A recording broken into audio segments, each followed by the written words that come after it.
सतर्कता आयोग। सतर्कता आयोग मतलब नाम से ही यहाँ पर स्पष्ट हो रहा है कि यह सतर्क कर रहा है, और यह काय के लिए सतर्क कर रहा है? भ्रष्टाचार के लिए। काय के लिए सतर्क कर रहा है? भ्रष्टाचार हेतु यह सतर्क कर रहा है। तो सबसे पहले बात आ जाती है कि जो भ्रष्टाचार होता है वह क्या होता है। देखिए, जो भ्रष्टाचार है, भ्रष्टाचार दो शब्दों से मिलकर बना है, भ्रष्ट प्लस आचार। किससे मिला है? भ्रष्ट प्लस आचार से मिलकर बना है। तो भ्रष्ट का अर्थ यदि हम देखें तो क्या होता है? निम्न या फिर गिरा हुआ, और अगर आचार की बात करें तो आचरण। तो गिरा हुआ आचरण करना ही क्या होगा? भ्रष्टाचार होगा। देखिए, अगर किसी सत्ताधारी व्यक्ति के द्वारा अपने स्वयं के लाभ हेतु या फिर हम कहें व्यक्तिगत लाभ हेतु अगर किसी संसाधनों का क्या किया जाए? दुरुपयोग किया जाए, तो वही होगा क्या? भ्रष्टाचार। तो इस प्रकार से होता है यहाँ पर भ्रष्टाचार। तो अगर भ्रष्टाचार की हम बात करते हैं तो भारत और भ्रष्टाचार का पुराना नाता रहा है। कैसा? पुराना नाता रहा है, क्योंकि हमारे यहाँ पर जब अंग्रेज शासन कर रहे थे, ब्रिटिश हुकूमत जब भारत में मौजूद थी, उस समय यहाँ पर जनता के ऊपर जमकर भ्रष्टाचार हो रहा था। ठीक है, लेकिन इस बात की आशंका यहाँ पर जताई जा रही थी कि जब भारत आजाद हो जाएगा उसके पश्चात हमें इस भ्रष्टाचारी से मुक्ति मिल जाएगी। ठीक है, तो होता क्या है? 1947 में भारत आजाद हो जाता है। 1947 में जैसे ही भारत आजाद होता है और उसके एक साल के बाद ही 1948 में भ्रष्टाचार का मामला सामने आ जाता है, और उसे हम जानते हैं, जो पहला घोटाला है उसे जानते हैं सेना का जीप घोटाला नाम से। किस नाम से जानते हैं? सेना का जीप घोटाला नाम से जाना जाता है, जो कि सेना के लिए कुछ जीप खरीदी जाती है और उसमें वहां पर घोटाला कर दिया जाता है। ठीक है, इस घोटाले की जांच करने के लिए सरकार के द्वारा अपने स्तर पर प्रयास किए जाते हैं, और उसके लिए उस समय पहली समिति बनाई जाती है, और उस समिति का नाम है बख्शी टेकचंद समिति। कौन सी? बख्शी टेकचंद समिति का गठन यहाँ पर किया गया है भ्रष्टाचार के जांच हेतु। जब भी आता है कि भ्रष्टाचार हेतु आजाद भारत में पहला प्रयास किस समिति के द्वारा किया गया, तो बख्शी टेकचंद समिति का यहाँ पर नाम आता है। उसके पश्चात यदि हम देखें तो 1950 में 1950 में वापस से बहुत सारे भ्रष्टाचार के मामले सामने आते हैं, तो उनकी जांच हेतु यहाँ पर एक समिति बनाई जाती है जिसे गोरवाला समिति के नाम से जाना जाता है। कौन सी समिति? गोरवाला समिति के नाम से जाना जाता है। इस समिति के अथक प्रयासों से भी भ्रष्टाचार को नहीं रोका गया, और वर्ष 1957 में, कब? 1957 में फिर से एक बड़ा घोटाला सामने आ जाता है, और उसे हम जानते हैं मुंदड़ा घोटाला के नाम से। किस नाम से जानते हैं? मुंदड़ा घोटाला के नाम से जाना जाता है। यह एक बड़ा वित्तीय घोटाला था। कैसा घोटाला था? वित्तीय घोटाला यह था, और इसको अंजाम देने वाला जो व्यक्ति था वह था हरिदास मुंदड़ा। कौन था? हरिदास मुंदड़ा इसको अंजाम देने वाला व्यक्ति था। तब इसके लिए अब सरकार थोड़ी सतर्क होती है, और 1962 में, कब? 1962 में हमारे यहाँ गृह मंत्री थे उस समय लाल बहादुर शास्त्री। कौन थे? लाल बहादुर शास्त्री। तो लाल बहादुर शास्त्री जी के द्वारा तमिलनाडु के एक वरिष्ठ कांग्रेस के नेता थे। कौन? के संथानम। क्या नाम था उनका? के संथानम। के संथानम, कस्तूरी रंगा संथानम की अध्यक्षता में एक कमेटी का गठन किया जाता है इस भ्रष्टाचार की जांच हेतु, और यह जो समिति रहती है बनी कब है? 1962 में। यह समिति अपनी रिपोर्ट सौंपती है 1964 में, और क्या कहती है समिति? अपनी सिफारिश देते हुए कहती है कि फर्स्ट ग्रेड और जो सेकंड ग्रेड के अधिकारी हैं उन अधिकारियों की जांच के लिए, उन अधिकारियों के द्वारा जो भ्रष्टाचार किया जाता है उसकी जांच के लिए एक केंद्रीय सतर्कता आयोग बनाना चाहिए। क्या करना चाहिए? एक केंद्रीय सतर्कता आयोग का गठन करना चाहिए। तब उस समय तत्काल प्रभाव से ही केंद्र सरकार के द्वारा केंद्र सरकार के द्वारा एक प्रस्ताव पारित कर इस सतर्कता आयोग का गठन कर दिया जाता है। ठीक है, मतलब डायरेक्ट केंद्र सरकार ने एक प्रस्ताव पास किया और सतर्कता आयोग का गठन कर दिया। अब यह सतर्कता आयोग तो बन गया 1964 में ही, लेकिन क्या यह एक संवैधानिक संस्थान है क्या? तो जी नहीं, भारतीय संविधान में कहीं भी इसका उल्लेख नहीं किया गया है, इसलिए यह एक संवैधानिक संस्थान तो नहीं है। फिर क्या यह एक सांविधिक संस्थान है क्या? तो हम जानते हैं कि सांविधिक संस्थान वही होगा जिसको एक अधिनियम के तहत बनाया गया हो, लेकिन यहाँ पर किसी प्रकार का अधिनियम नहीं लाया गया और सीधा सीधा एक प्रस्ताव के माध्यम से ही बना दिया गया है, तो यह सांविधिक संस्थान भी उस समय नहीं था। फिर यह सांविधिक संस्थान कब बना? तो वर्ष 2003 में संसद के द्वारा अधिनियम पारित कर 2003 में इसे एक सांविधिक संस्थान का दर्जा दिया गया। कब बनाया सांविधिक संस्थान? 2003 में। संवैधानिक नहीं, सांविधिक संस्थान बना है। तो इस तरह से बनता है क्या? हमारा केंद्रीय सतर्कता आयोग। अब यह सतर्कता आयोग भ्रष्टाचारों को रोकने के लिए कार्य करेगा। ठीक है, सबसे पहले बात आती है कि इस सतर्कता आयोग में कौन कौन लोग शामिल होंगे। तो इसकी संरचना को इसके लिए हमें जानना पड़ेगा। ठीक है, सतर्कता आयोग की संरचना देखिए, संरचना की यदि हम बात करें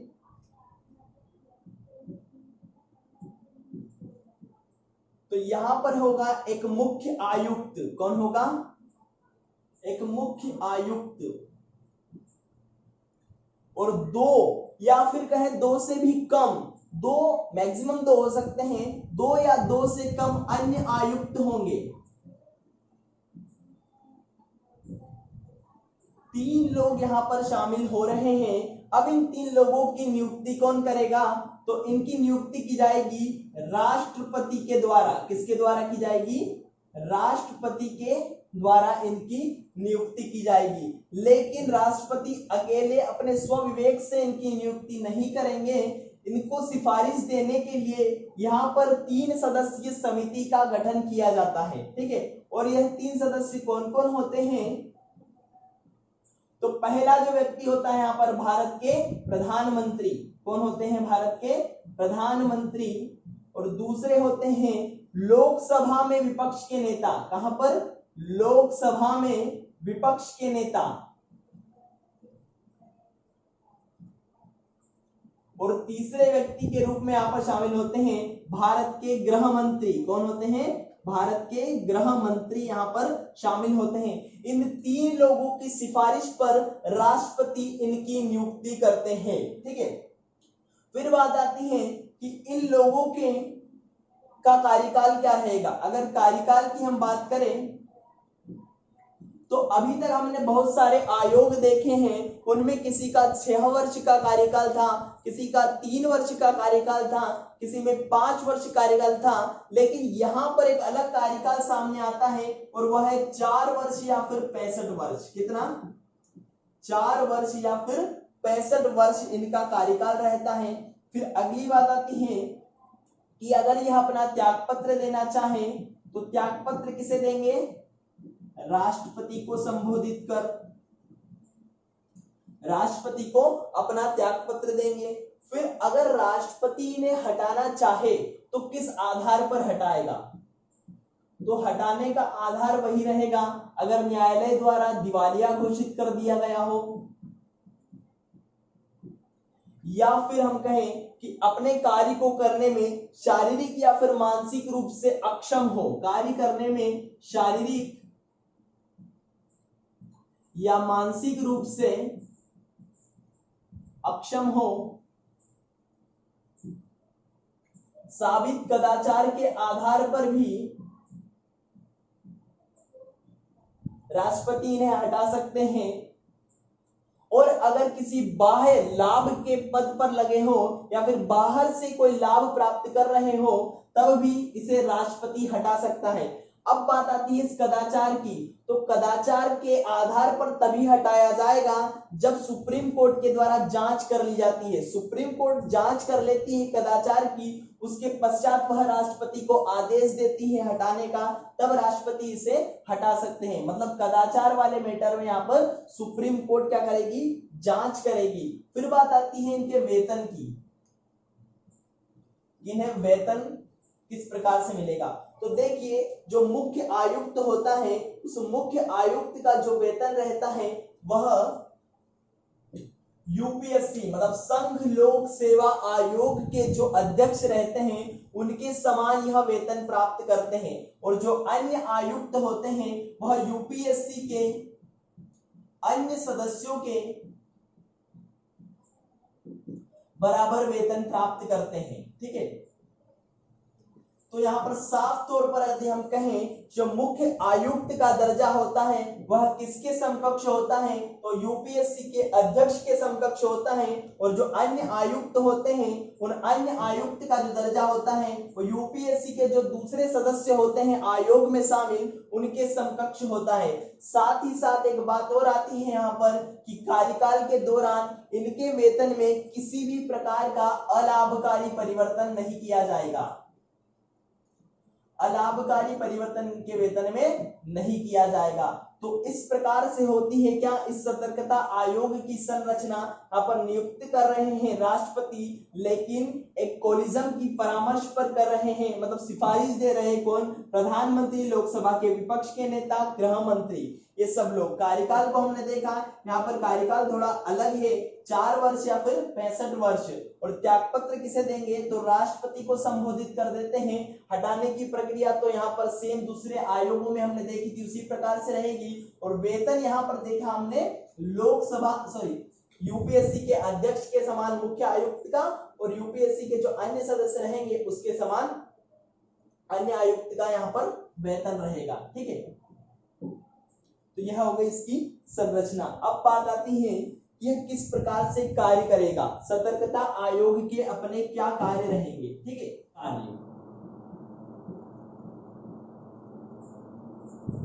कार्य की यदि हम बात करें तो इसका जो पहला कार्य रहेगा क्या रहेगा, केंद्र सरकार के आदेश पर कार्य करेगी। ठीक है, केंद्र सरकार के आदेश पर क्या करेगी कि जो भ्रष्टाचार निवारण अधिनियम 1988 है उसके तहत जो भी अपराध किए जा रहे हैं उन अपराधों की जांच करेगा।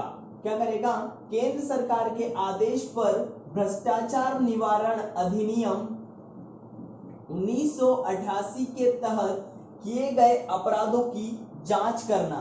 फिर दूसरी बात यहाँ पर आती है कि जो भारत सरकार के ग्रुप ए के जो अधिकारी हैं और अखिल भारतीय सेवा के जो अधिकारी हैं उनकी जो शिकायत की जाती है उन शिकायतों की जांच करना।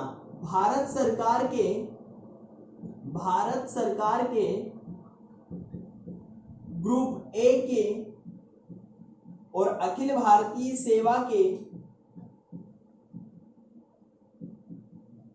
जो अधिकारी हैं उन अधिकारियों की अगर शिकायत की जाती है तो उस शिकायत की क्या करेगा, जांच करेगा। और क्या कार्य करेगा यहाँ पर, तो अगला कार्य यदि हम इसका देखें तो जो भ्रष्टाचार निवारण अधिनियम 1988 है उसके अपराधों की जांच से संबंधित अगर सीबीआई के कामकाज की क्या करना है, यहाँ पर देखरेख करना है, तो सीबीआई के कामकाज की देखरेख करने का काम भी कौन करेगा, यह सतर्कता आयोग। ठीक है, ये जो भ्रष्टाचार निवारण अधिनियम 1988 है इसके तहत सीबीआई जो जांच कर रही है उस जांच की क्या करेगा, देखरेख करेगा। सीबीआई की जांच की देखरेख करेगा। फिर अगली बात, अगर जो सीबीआई जांच करती है उस सीबीआई की जांच की समीक्षा करना है तो सीबीआई की जांच की समीक्षा कौन करेगा, यह सतर्कता आयोग ही करेगा। सीबीआई की जांच की समीक्षा करने का कार्य किसका रहेगा, इस सतर्कता आयोग का ही रहेगा। फिर अगली बात आती है कि केंद्र सरकार के जो मंत्रालय हैं उन मंत्रालयों में सतर्कता प्रशासन पर नजर रखने का काम, मंत्रालयों में सतर्कता प्रशासन पर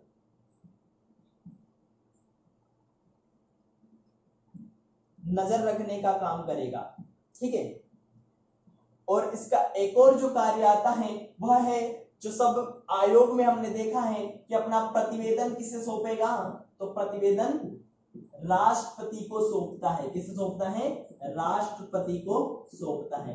तो देखिए इस प्रकार से इसके कार्य हो जाते हैं। केंद्र सरकार के आदेश पर भ्रष्टाचार निवारण अधिनियम 1988 के तहत जो भी यहाँ पर अपराध किए जाते हैं उन अपराधों की जांच करेगा। सीबीआई की जो जांच रहेगी उस जांच की समीक्षा करने का कार्य करेगा। भारत सरकार के ग्रुप ए के अधिकारी हैं और अखिल भारतीय सेवा के जो अधिकारी हैं उनकी कोई शिकायत की जाती है तो शिकायत की जांच करेगा। मंत्रालयों में जो सतर्कता प्रशासन है उस पर नजर रखेगा और 1988 के तहत सीबीआई जो जांच करती है उस जांच की देखरेख करता है और अपना प्रतिवेदन किसे प्रस्तुत करता है, तो राष्ट्रपति के समक्ष अपना प्रतिवेदन प्रस्तुत करता है। लेकिन अब यहाँ पर इसके कुछ कार्य क्षेत्र निर्धारित किए गए हैं। ठीक है, इसके कार्य क्षेत्र को निर्धारित कर दिया गया है, तो उस कार्य क्षेत्र को भी हम देख लेते हैं। क्या करते हैं, इसके कुछ कार्य क्षेत्र को निर्धारित कर दिया गया है, तो इसके कार्य क्षेत्र क्या रहेंगे उसे हम जान लेते हैं। ठीक है, इसके कार्य क्षेत्र की यदि हम बात करें तो देखिए सबसे पहली बात आती है कि जो अखिल भारतीय सेवा के अधिकारी हैं उन अखिल भारतीय सेवा के अधिकारी जो संघ सरकार के अंतर्गत कार्य करते हैं। कौन? अखिल भारतीय सेवा के अधिकारी जो संघ सरकार के अंतर्गत कार्य करते हैं उनकी शिकायतों की जांच करेगा।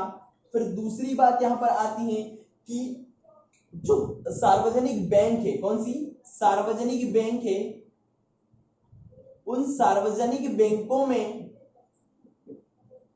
लेवल 5 के ऊपर का अधिकारी, कैसा? लेवल 5 के ऊपर का जो अधिकारी रहता है उसकी शिकायत की जाती है उस शिकायत की ही जांच यहां पर करेगा यह। ठीक है, अगली बात आती है कि जो केंद्र सरकार के ग्रुप ए के अधिकारी हैं, कैसे? केंद्र सरकार के ग्रुप ए के अधिकारी उनकी शिकायतों की ही जांच करेगा। फिर यहाँ पर जो साधारण बीमा कंपनी है, कैसी? साधारण जो बीमा कंपनी है उसके जो प्रबंधक रहते हैं या फिर उसके ऊपर के कोई अधिकारी रहते हैं उनसे संबंधित कोई शिकायत आती है तो उनकी जांच करेगा। किसकी? साधारण बीमा कंपनियों के प्रबंधक या फिर उसके भी ऊपर के अधिकारी, प्रबंधक या फिर उसके ऊपर के अधिकारी, उनसे संबंधित कोई जांच आती है, शिकायत आती है तो शिकायत की जांच यहां पर करेगा। फिर बात आती है कि जो रिजर्व बैंक ऑफ इंडिया है, ठीक है, रिजर्व बैंक ऑफ इंडिया या फिर अब एक बात करते हैं नाबार्ड की, इनसे जुड़े हुए जो अधिकारी रहते हैं वह जो ग्रुप डी के ऊपर के अधिकारी रहेंगे उनकी शिकायतों की यहां पर जांच करेगा।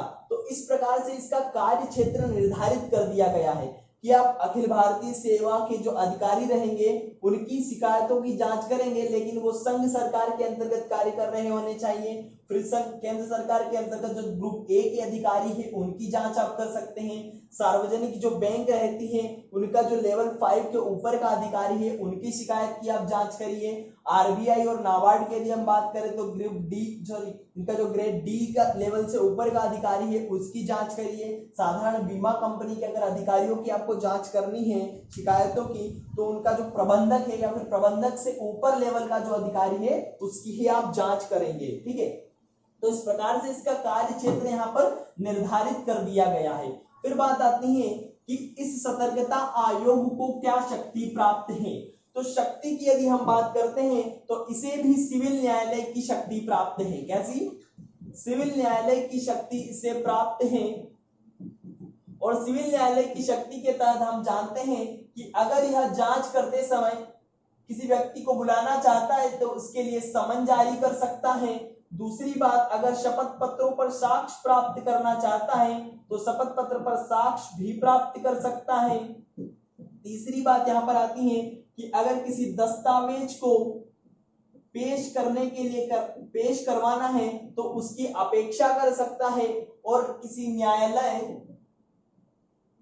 या फिर अन्य कोई कार्यालय, किसी न्यायालय या फिर अन्य कोई कार्यालय से कोई अभिलेख मंगवाना है तो उस अभिलेख को या फिर उसकी प्रतिलिपि मतलब फोटोकॉपी को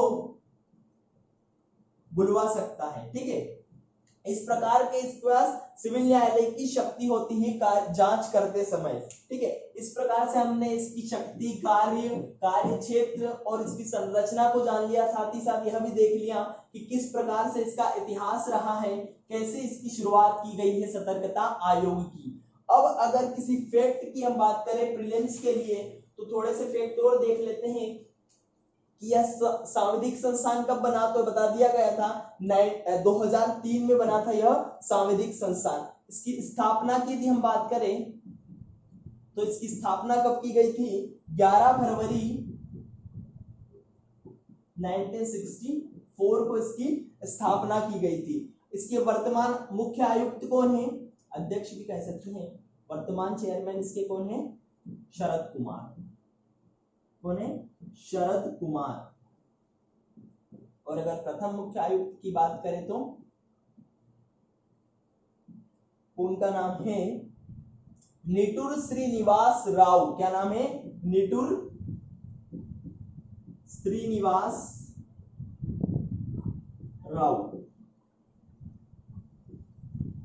तो इसके कोई ज्यादा फैक्ट नहीं है इस प्रकार से। और इसके जो कार्यकाल वाला है या फिर स्थापना हमने देखी, जो समिति किसकी सिफारिश पर इसकी स्थापना की गई, तो के संथानम, इस सब फैक्ट को हमने जो अभी हमने जाना था उसमें देख लिया है। ठीक है, तो इस प्रकार से हमारा हो गया कंप्लीट क्या, यह सतर्कता आयोग। अब यहाँ पर एक और बात आती है, इसमें एक विसल ब्लोअर होता है। ठीक है, विसल ब्लोअर एक्ट होता है। विसल ब्लोअर नाम से ही स्पष्ट हो रहा है, विसल यानी सीटी, सीटी बजाना, भ्रष्टाचार के खिलाफ सीटी बजाना। तो जो विसल ब्लोअर एक्ट है, विसल ब्लोअर एक्ट को जाना जाता है 2011, विसल ब्लोअर एक्ट 2011 में लाया गया। लेकिन अगर इसके पास होने की बात करें तो अगर पास कब होगा, जब राष्ट्रपति की मंजूरी मिल जाए। तो फाइनली इसे राष्ट्रपति की मंजूरी मिली थी 9 मई 2014 को। कब, 9 मई 2014 को। तो यह विसल ब्लोअर एक्ट कभी फ्री में पूछ लिया जाए तो। ठीक है, तो हो गया हमारा सतर्कता आयोग कंप्लीट।